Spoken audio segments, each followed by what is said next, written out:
ನಮಸ್ತೆ ಮಿತ್ರರೇ, ಈ ದಿನ ಎಲ್ಲರಿಗೂ ಶುಭವಾಗಲಿ ಅಂತ ಹೇಳುತ್ತಾ, ನಿಮಗೆಲ್ಲ ಗೊತ್ತಿರುವ ಹಾಗೆ ಆಪಂ ಒಂದು ಕೇರಳ ಹಾಗೂ ಕರಾವಳಿಯ ಒಂದು ಬಹಳ ವಿಶಿಷ್ಟವಾದ ರೆಸಿಪಿ ಅಂತ ಹೇಳ್ಬೋದು. ಇದನ್ನು ನಾವು ಹೆಚ್ಚಾಗಿ ಅಕ್ಕಿಯಿಂದಲೇ ಮಾಡೋದು. ಇವತ್ತು ನಾನು ರವದಿಂದ, ಅಂದರೆ ಸಜ್ಜಿಗೆ ಅಂತ ಏನು ನಾವು ಕರಾವಳಿಯಲ್ಲಿ ಕರಿತೇವೆ, ಅದರಿಂದ ಉಪ್ಪಿಟ್ಟು ರವ, ಅದರಿಂದ ನಾನು ಈ ಆಪಮ್ಮನ್ನು ಮಾಡಿದ್ದೇನೆ. ಬಹಳ ರುಚಿಕರವಾಗಿ ಬರ್ತದೆ ಮತ್ತು ಅಷ್ಟೇ ಮೃದುವಾಗಿ ಸಹ ಬರ್ತದೆ. ನಾನು ಎಣಿಸಿರಲಿಲ್ಲ ಇಷ್ಟು ಚೆನ್ನಾಗಿ ಬರ್ತದೆ ಹೇಳಿ. ಒಮ್ಮೆ ನೀವೆಲ್ಲ ಇದನ್ನು ಮಾಡಿ ನೋಡಿ ಮತ್ತೆ ನನಗೆ ಕಮೆಂಟ್ ಮಾಡಬೇಕು. ಹಾಗಿರುವಾಗ ಬಹಳ ಸಾಫ್ಟಾಗಿ ಬರುವಂತಹ ಈ ಆಪಮ್ ಹೇಗೆ ಮಾಡುವುದು ಎಂದು ನೋಡುವ ಮೊದಲು, ಯಾರೆಲ್ಲ ನನ್ನ ಚಾನಲನ್ನು ನೋಡ್ತಿದ್ದೀರಿ, ಯಾರೆಲ್ಲ ಇನ್ನೂ ಸಬ್ಸ್ಕ್ರೈಬ್ ಮಾಡಿಲ್ಲ, ದಯವಿಟ್ಟು ಸಬ್ಸ್ಕ್ರೈಬ್ ಮಾಡಿ ಸಪೋರ್ಟ್ ಮಾಡಿ ಅಂತ ಹೇಳುತ್ತಾ ಬನ್ನಿ ಈ ರುಚಿಕರವಾದ ರವೆಯಿಂದ ಮಾಡಿದಂತಹ ಆಪಮ್ ಹೇಗೆ ಮಾಡುವುದು ಎಂದು ನೋಡೋಣ. ಮಿತ್ರರೇ, ಇವತ್ತು ರವೆಯನ್ನು ಬಳಸಿ ಆಪ ಮಾಡುವ. ಯಾವಾಗಲೂ ನಾವು ಅಕ್ಕಿಯಿಂದ ಆಪವನ್ನು ಮಾಡೋದು. ನಾವು ತುಳುನಾಡಿನವರು ಹೆಚ್ಚಾಗಿ ಮತ್ತು ಕೇರಳದಲ್ಲಿ ಹೆಚ್ಚಾಗಿ ಆಪಮ್ ನಾವು ಅಕ್ಕಿಯಿಂದ ಮಾಡೋದು. ಇವತ್ತು ನಾನು ಈ ಒಂದು ಗ್ಲಾಸ್ನಲ್ಲಿ 2 ಗ್ಲಾಸ್ನಷ್ಟು ಈ ಸಣ್ಣ ರವೆ, ನಾವು ಸಜ್ಜಿಗೆ ಮಾಡುವಂತಹ ರವೆ, ದಪ್ಪ ಬೇಡ, ಬನ್ಸಿ ರವೆ ಎಲ್ಲ ಬೇಡ, ಬಾಂಬೆ ರವೆ, 2 ಗ್ಲಾಸ್ ಬಾಂಬೆ ರವೆ, ಮತ್ತು 1 ಗ್ಲಾಸ್ನಷ್ಟು, ಇದರಲ್ಲಿ 1 ಗ್ಲಾಸ್ನಷ್ಟು ಅವಲಕ್ಕಿ, 1 ಗ್ಲಾಸ್ನಷ್ಟು ತೆಂಗಿನ ತುರಿ, ಫ್ರೆಶ್ ತೆಂಗಿನ ತುರಿ ಬೇಕು, ಮತ್ತು 1 ಚಮಚದಷ್ಟು, ಒಂದು ಟೀ ಸ್ಪೂನ್ನಷ್ಟು ಇದು ಈಸ್ಟ್, ಡ್ರೈ ಈಸ್ಟ್, ಮತ್ತು 1 ಚಮಚ ಸಕ್ಕರೆ ಬೇಕು ನಮಗೀಗ. ಈಗ ಈ ಮೊದಲಿಗೆ ಈ ಡ್ರೈ ಈಸ್ಟಿಗೆ ಸ್ವಲ್ಪ ಈ ಸಕ್ಕರೆಯನ್ನು, 1 ಚಮಚದಷ್ಟು ಸಕ್ಕರೆಯನ್ನು ಹಾಕಿ, ಈ ಬಿಸಿ ನೀರನ್ನು ಸ್ವಲ್ಪ, ನಾನು ಬಿಸಿ ಮಾಡಿಕೊಂಡಿದ್ದೇನೆ ನೀರು, ಬಿಸಿ ನೀರನ್ನು ಹಾಕಿ ಇದನ್ನು ಫರ್ಮೆಂಟ್ ಆಗಲಿಕ್ಕೆ ಒಂದೊಮ್ಮೆ ಬಿಡುವ. ಅದನ್ನು ಹೀಗೆ ಮುಚ್ಚಿಟ್ಟುಕೊಳ್ಳೋಣ. ಇಲ್ಲಿ ಈ ಅವಲಕ್ಕಿಯನ್ನು ಸಹ ತೊಳೆದಿಟ್ಟುಕೊಳ್ಳೋಣ. ಸುರಿಗೆ ಅವಲಕ್ಕಿಗೆ ನೀರು ಹಾಕಿದಂತೆ ತೊಳೆಯೋಣ.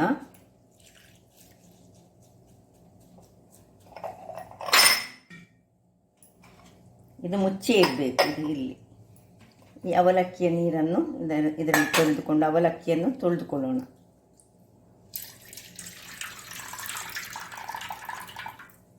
ಅವಲಕ್ಕಿ ತೊಳೆದಾಯಿತು. ಬೇಕಿದ್ದರೆ ನಿಮ್ಮದು ಅವಲಕ್ಕಿ ಸ್ವಲ್ಪ ಕೋಳೆ ಹೆಚ್ಚಿದ್ದರೆ 2-3 ಬಾರಿ ತೊಳೆದುಕೊಳ್ಳಿ. ಇನ್ನೀಗ ಈ ರವೆಗೆ ಸ್ವಲ್ಪ ನೀರು ಹಾಕೊಳ್ಳೋಣ. ಮುಳುಗುವಷ್ಟು ನೀರನ್ನು ಹಾಕ್ಕೊಂಡು ಈ ಅವಲಕ್ಕಿಯನ್ನು ಸಹ ಇದರಲ್ಲೇ ಮಿಕ್ಸ್ ಮಾಡಿಕೊಂಡು, ಇನ್ನು ಸಹ ಸ್ವಲ್ಪ ಮುಳುಗುವಷ್ಟು ಬೇಕು ನಮಗೆ ನೀರು. ಇದನ್ನು ಮುಚ್ಚಿ ಎರಡನ್ನು ಸಹ, ಒಂದು ಈಸ್ಟನ್ನು ನಾನು ಇಟ್ಟಿದ್ದೇನೆ, ಮತ್ತು ಈಗ ಈ ಅವಲಕ್ಕಿ ಮತ್ತು ರವೆಯನ್ನು ಮುಚ್ಚಿಟ್ಟುಕೊಳ್ಳೋಣ. ಮುಚ್ಚಿಟ್ಟುಕೊಂಡು ಒಂದು 10 ನಿಮಿಷ ಹಾಗೆ ಇಟ್ಕೊಳ್ಳೋಣ. 10 ನಿಮಿಷಗಳ ಬಳಿಕ ನೋಡಿ, ಹೀಗೆ ರವೆ ನೆಂದಿದೆ. ಈಗ ಈ ನೆಂದಂತಹ ರವೆಯನ್ನು ನಾವು ಒಂದು ಮಿಕ್ಸಿಯಲ್ಲಿ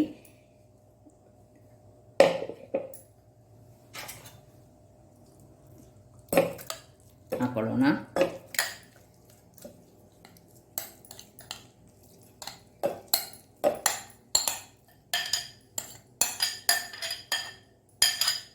ಇನ್ನು ಈ ಮಿಕ್ಸಿಗೆ ಈ ತೆಂಗಿನ ತುರಿ, ಸ್ವಲ್ಪ ಹಸಿ ತೆಂಗಿನ ತುರಿ ಹಾಕ್ಕೊಳ್ಬೇಕು.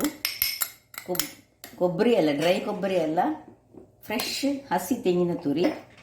ಮತ್ತು ಇಲ್ಲಿ ನೋಡಿ, ನಾವು ಇದನ್ನು ಮುಚ್ಚಿಟ್ಟುಕೊಂಡಂತಹ ಈಸ್ಟ್, ನಾವು ಬಿಸಿ ನೀರು ಹಾಕಿ ಸಕ್ಕರೆ ಹಾಕಿ ಇಟ್ಕೊಂಡಂಥ ಈಸ್ಟನ್ನು ಇದಕ್ಕೆ ಹಾಕ್ಕೊಳ್ತಿದ್ದೇನೆ. ಇನ್ನು ಸ್ವಲ್ಪ ನೀರನ್ನು ಹಾಕ್ಕೊಂಡು ಇದನ್ನು ನಾನು ನೋಡಿ ಸ್ವಲ್ಪ ನೀರು ಹಾಕ್ಕೊಳ್ತಿದ್ದೇನೆ. ಈಗ ಒಂದು ಅರ್ಧ ಗ್ಲಾಸ್ನಷ್ಟು ನೀರು ಹಾಕ್ಕೊಂಡೆ. ಇದನ್ನು ಚೆನ್ನಾಗಿ ಗ್ರೈಂಡ್ ಮಾಡಿ ತರ್ತೇನೆ. ವೀಕ್ಷಕರೇ, ಇಲ್ಲಿ ನೋಡಿ, ಇಷ್ಟು ಫೈನಾದ ನೋಡಿ. ನಾನು ಸ್ವಲ್ಪ ನಡುವಲ್ಲಿ ಸ್ವಲ್ಪ ನೀರು ಹೆಚ್ಚು ಹಾಕ್ಕೊಂಡೆ, ಒಂದು ಸೂರಿಗೆ ಅರ್ಧ ಗ್ಲಾಸ್ ಹಾಕ್ಕೊಂಡಿದ್ದೆಲ್ಲ, ಪುನಃ ಒಂದು 1/4 ಗ್ಲಾಸನ್ನು ಹಾಕ್ಕೊಂಡು ನೋಡಿ, ಇಷ್ಟು ಫೈನಾದ ಬ್ಯಾಟರ್ ಆಗಬೇಕು ನಮಗೆ. ಈಗ ಇದನ್ನೊಂದು ಒಳ್ಳೆ ಪಾತ್ರೆಯಲ್ಲಿ ಶಿಫ್ಟ್ ಮಾಡ್ಕೊಳ್ಳೋಣ.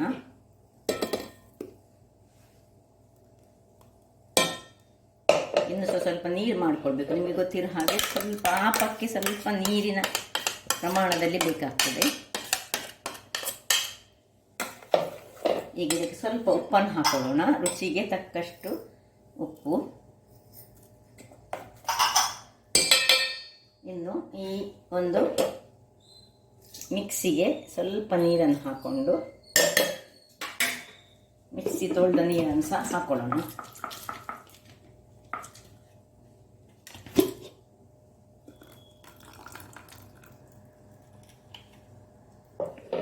ಇನ್ನು ಕೈಯಲ್ಲಿ ಇದನ್ನು ಸ್ವಲ್ಪ ಹೀಗೆ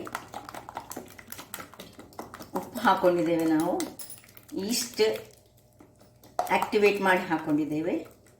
ಅದರಿಂದಾಗಿ ಸ್ವಲ್ಪ ದೊಡ್ಡ ಪಾತ್ರೆಯಲ್ಲಿ ನಾವು ಇಟ್ಕೊಳ್ಬೇಕು. ಸಣ್ಣ ಅದು ಸ್ವಲ್ಪ ನಾಳೆ ಬೆಳಿಗ್ಗೆ ಆಗುವಾಗ ಉಬ್ಬಿ ಬರ್ತದೆ, ಅದು ಪರ್ಮನೆಂಟ್ ಆಗಲಿಕ್ಕೆ ನಾವು ಇಡಲಿಕ್ಕೆ ಉಂಟು. ಹೀಗೆ ಈಸ್ಟ್ ಆಕ್ಟಿವೇಟ್ ಮಾಡುವಾಗ ನಾವು 1 ಚಮಚದಷ್ಟು ಸಕ್ಕರೆಯನ್ನು ಸಹ ಹಾಕ್ಕೊಂಡಿದ್ದೇವೆ. ಈಗ ಇದಕ್ಕೆ ಮುಚ್ಚಳ ಮುಚ್ಚಿಕೊಳ್ಳೋಣ. ಮುಚ್ಚಳ ಮುಚ್ಚಿ ಟೈಟಾಗಿ ಕಟ್ಟಿಕೊಂಡು, ಸ್ವಲ್ಪ ಚಳಿಗಾಲದಲ್ಲಿ ನಾವು ಕರೆಕ್ಟಾಗಿ ಫರ್ಮೆಂಟ್ ಆಗಲಿಕ್ಕೆ ಇಡುವಾಗ ಜಾಗ್ರತೆಯಲ್ಲಿ ಮಾಡಬೇಕು, ಇಲ್ಲದಿದ್ದರೆ ಅದು ಒಳ್ಳೆ ಫರ್ಮೆಂಟ್ ಆಗೋದಿಲ್ಲ. ಬೇರೆ ಟೈಮ್ನಲ್ಲಿ ಸೆಕೆಗಾಲದಲ್ಲಾದರೆ ಉಪ್ಪನ್ನು ಮರುದಿವಸ ಬೆಳಿಗ್ಗೆ ಹಾಕಿದರೆ ಆಗ್ತದೆ. ಈಗ ಉಪ್ಪನ್ನು ಮೊದಲೇ ಹಾಕ್ಕೊಂಡಿದ್ದೇನೆ ನಾನು. ಇನ್ನು ನಾಳೆ ಬೆಳಿಗ್ಗೆ ನಮ್ಮ ಕೆಲಸ. ವೀಕ್ಷಕರೇ, ಇಲ್ಲಿ ನೋಡಿ, ಬೆಳಿಗ್ಗೆ ಆಗಿದೆ. ಈಗ ಹಿಟ್ಟು ಹೇಗೆ ಬಂದಿದೆ ನೋಡೋಣ. ಈಸ್ಟ್ ಹಾಕಿದ್ರಿಂದಾಗಿ ಅದು ಒಳ್ಳೆ ಉಬ್ಬಿ ಬರ್ತದೆ. ನೋಡಿ ಹೇಗೆ ಬಂದಿದೆ ನೋಡಿ. ಈ ರೀತಿಯಾಗಿ ನಮಗೆ ಕನ್ಸಿಸ್ಟೆನ್ಸಿ ಇರಬೇಕಿದ್ರದ್ದು. ಈಗ ಇದು ರವಾದಿಂದ ಮಾಡಿದ್ದರಿಂದಾಗಿ ಸಪೋಸ್ ತುಂಬ ಮಂದಿ ಹತ್ರ ಕೆಲವರ ಹತ್ರ ಆಪದ್ದು ಕಾವಲಿ ಇರುವುದಿಲ್ಲ. ಹಾಗೆ ನಾನು ಸಿಂಪಲ್ ಕಾವಲಿಯಲ್ಲಿ ಹೇಗೆ ಮಾಡೋದಂತ ಈಗ ತೋರಿಸ್ಕೊಡ್ತೇನೆ. ಯಾಕಂದರೆ ಕಾವಲಿ ಬಿಸಿಯಾಗಿದೆ, ನಾನು ಕಾವಲಿ ಮಾಡಿ ತೋರಿಸ್ತೇನೆ ನಿಮಗೆ. ಯಾಕೆಂದರೆ ನೋಡಿ, ಒಂದು ಹೀಗೆ ಹಾಕ್ಕೊಂಡು ಸ್ವಲ್ಪ ಹೀಗೆ ಮಾಡಿಕೊಂಡ್ರೆ ಆಯಿತು. ಒಳ್ಳೆ ಕಣ್ಣುಗಳು ಬರಲಿಕ್ಕೆ ಶುರು ಆಗ್ತದೆ. ಕಣ್ಣುಗಳು ಬಂದ ಮೇಲೆ ಮತ್ತೆ ನಾವು ಬೇಕಿದ್ದರೆ ಅದಕ್ಕೆ ಘೀಯ ಏನಾದರೂ ಹಾಕ್ಕೊಳ್ಬೋದು, ಅಥವಾ ಖಾಲಿ ಹೀಗೆ ಮಾಡಿದರೆ ಸಹ ಆಗ್ತದೆ. ಆ್ಯಕ್ಚುಲಿ ಆಪಕ್ಕೆ ನಾವು ಹೀಗೆ ಎಣ್ಣೆಯನ್ನು ಅಥವಾ ಘೀಯನ್ನು ಹಾಕೋದಿಲ್ಲ. ನೋಡಿ, ಇದು ರವಾದ್ದು ನಾವು ಆಪ ಮಾಡ್ತಾ ಇದ್ದೇವೆ. ನೋಡಿ, ಕಣ್ಣುಗಳು ಬರಲಿಕ್ಕೆ ಶುರು ಆಯಿತು. ಸ್ವಲ್ಪ ಸೈಡಿಗೆ ಸ್ವಲ್ಪ ಹೀಗೆ ಹಾಕ್ಕೊಂಡು ಮುಚ್ಚಳವನ್ನು ಮುಚ್ಚಿಕೊಳ್ಳೋಣ. ವೀಕ್ಷಕರೇ, ಇಲ್ಲಿ ನೋಡಿ, ರೆಡಿ ಆಯಿತು. ಹೇಗೆ ಬಂದಿದೆ ನೋಡಿ. ಅದೇ ರೀತಿ ನಾನು ನೋಡಿ ಇನ್ನೊಂದು ಸಣ್ಣ ನನ್ನ ಅಪ್ಪದ ಸಣ್ಣ ಕಾವಲಿಯಲ್ಲಿ ಅಲ್ಲಿ ಮಾಡಿದ್ದೇನೆ ನೋಡಿ. ಅದರಲ್ಲಿ ಸಹ ಇದು ಚೆನ್ನಾಗಿ ಬರ್ತದೆ ನೋಡಿ.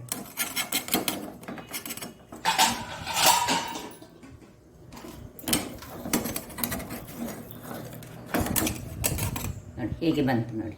ಅಪ್ಪದ ಕಾವಲಿ ಇಲ್ಲದವರು ನೀವು ಇಂಥದ್ರಲ್ಲಿ ಮಾಡ್ಬೋದು ನೋಡಿ. ಇನ್ನೊಂದು ಬೇಕಿದ್ರೆ ಹಾಕೊಂಡು ತೋರಿಸ್ತೇನೆ ನಾನು ನೋಡಿ. ಒಂದು ಇದನ್ನು ಹಾಕಿ ಒಂದು ಜಸ್ಟ್ ಅದಕ್ಕೇನು ಮುಟ್ಟಿಸ್ಕೊಳ್ಲಿಕ್ಕಿಲ್ಲ,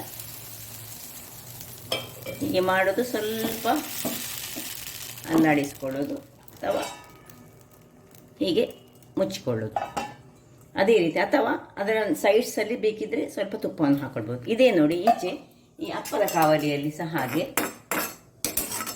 ತುರಿಗೆ ಒಮ್ಮೆ ಮಾಡಿದ ಮೇಲೆ ಕ್ಲೀನ್ ಮಾಡಿಕೊಳ್ಬೇಕು ಈ ಕಾವಲಿಗಳನ್ನು. ಹಾಗೆ ಒಮ್ಮೆ ಆದಮೇಲೆ ಸ್ವಲ್ಪ ಕ್ಲೀನ್ ಆಗಬೇಕು.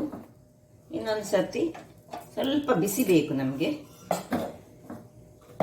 ನಾನು ಸ್ವಲ್ಪ ಸೈಡ್ಸಿಗೆ ತುಪ್ಪವನ್ನು ಹೀಗೆ ಮಾಡಿಕೊಳ್ತೇನೆ ಅಪ್ಪದ ಕಾವಲಿ ಮಾಡುವಾಗ. ಮತ್ತು ಸ್ವಲ್ಪ ಅರ್ಧದಷ್ಟು, ಇದು ಸಣ್ಣದಲ್ಲ ಅದರಿಂದ ಅರ್ಧದಷ್ಟು ಹಾಕ್ಕೊಂಡು ನಾವು ಹೀಗೆ ಇದನ್ನು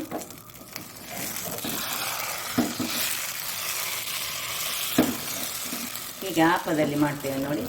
ಅದೇ ರೀತಿಯಲ್ಲಿ 2-3 ಸತಿ ತಿರುಗಿಸ್ಕೊಳ್ತೇವೆ. ತಿರುಗಿಸಿ ಒಂದು ಮುಚ್ಚಳವನ್ನು ಮುಚ್ಚಿಕೊಳ್ಬೇಕು.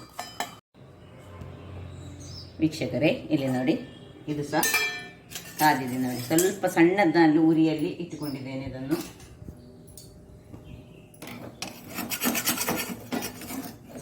ನೋಡಿ ಎಷ್ಟು ಚೆನ್ನಾಗಿ ಬರ್ತದೆ ನೋಡಿ. ಆಪ ಬೇಕಿದ್ರೆ ಹೀಗೆ ಆಪ ಬಾಣಾಲಿದ್ರೆ ಆಪದ ಬಾಣಾಲಿಯಲ್ಲಿ ಮಾಡ್ಬೋದು, ಅಥವಾ ಇಲ್ಲಿ ನೋಡಿ ಇದು ಸಹ ರೆಡಿಯಾಗಿದೆ. ಅದಕ್ಕೆ ಆಗ ಸ್ವಲ್ಪ ನಾನು ತುಪ್ಪ ಅಥವಾ ಏನು ಹಾಕಲಿಲ್ಲ, ಹಾಗೆ ಸೈಡ್ಸಿಗೆ ಸ್ವಲ್ಪ ತುಪ್ಪವನ್ನು ಹಾಕೊಂಡು ರವಾದಿಂದ ಮಾಡಿದ ಹೇಳಿ ಸ್ವಲ್ಪ ಸಹ ಗೊತ್ತಾಗೋದಿಲ್ಲ. ನೋಡಿ ಹೀಗೆ ಬಂದಿದೆ, ನೋಡಿ ಎಷ್ಟು ಕಣ್ಣುಗಳುಂಟು, ಎಲ್ಲ ಬಹಳ ಚೆನ್ನಾಗಿ ಬರ್ತದೆ. ಹಾಗಾದರೆ ಇದನ್ನು ಚಟ್ನಿಯೊಂದಿಗೆ ಸವಿಬೋದು, ಅಥವಾ ನಾವು ಏನೇ, ಅಥವಾ ಕೋಳಿಯ ರಸವ, ಮೀನಿನ ರಸವ, ಅಥವಾ ಏನಾದರೂ ವೆಜಿಟೇಬಲ್ಸ್ ಇದು ಸ್ಟೂವ, ಯಾವುದರಲ್ಲಿ ಸಹ ಇದು ಬಹಳ ರುಚಿಕರವಾಗಿ ಬರ್ತದೆ. ಹಾಗಾದರೆ ನನ್ನ ಈ ಕುಕಿಂಗ್ ಚಾನಲ್ ನಿಮಗೆ ಇಷ್ಟ ಆದರೆ ಬೋಳೂರು ಸುವರ್ಣ ಚಾನಲನ್ನು ಲೈಕ್ ಮಾಡಿ, ಶೇರ್ ಮಾಡಿ, ಹಾಗೂ ಸಬ್ಸ್ಕ್ರೈಬ್ ಮಾಡಿ, ಹಾಗೂ ನನ್ನ ಇನ್ಸ್ಟಾಗ್ರಾಮ್ ಪೇಜನ್ನು ಫಾಲೋ ಮಾಡಿ. ನೋಡಿ ಎಷ್ಟು ಮೆದುವಾಗಿ ಬಂದಿದೆ, ನೋಡಿ ನೋಡಿ ಹೇಗೆ ಉಂಟು, ನೋಡಿ ಇವನ್ ಇದು ಸಹ ಹಾಗೆ ನೋಡಿ ಎಷ್ಟು ಮೆದುವಾಗಿ ಬಂದಿದೆ ನೋಡಿ. ಧನ್ಯವಾದಗಳು.